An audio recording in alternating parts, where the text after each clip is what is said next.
আমি আন্তরিক ধন্যবাদ জানাতে চাই আমাদের বীর সন্তানদের, যারা মরণপণ সংগ্রাম করে এই অসম্ভবকে সম্ভব করেছে।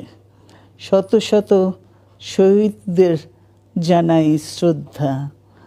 এ বিজয় আমাদের নতুন সম্ভাবনা নিয়ে এসেছে। আমার কারাবন্দী অবস্থায় আপনারা আমার কারামুক্তি ও রোগ মুক্তির জন্য সংগ্রাম করেছেন, দোয়া করেছেন।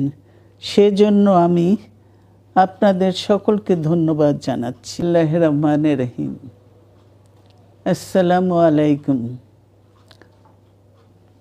দীর্ঘদিন অসুস্থ থাকার পর আপনাদের সামনে কথা বলতে পারার জন্য আল্লাহর কাছে শুকরিয়া আদায় করছি। দীর্ঘ আন্দোলন সংগ্রাম ও ত্যাগের মধ্য দিয়ে আমরা ফ্যাসিবাদী অবৈধ সরকারের কাছ থেকে মুক্তি পেয়েছি। দীর্ঘদিনের নজিরবিহীন দুর্নীতি,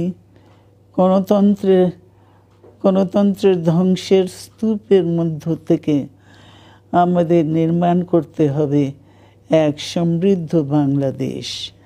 ছাত্র তরুণরাই আমাদের ভবিষ্যৎ। তরুণরা এই যে স্বপ্ন নিয়ে বুকের রক্ত ঢেলে দিয়েছে, সেই স্বপ্ন বাস্তবায়নে করতে মেধা, যোগ্যতা, জ্ঞান ভিত্তিক গণতান্ত্রিক বাংলাদেশ গড়ে তুলতে হবে।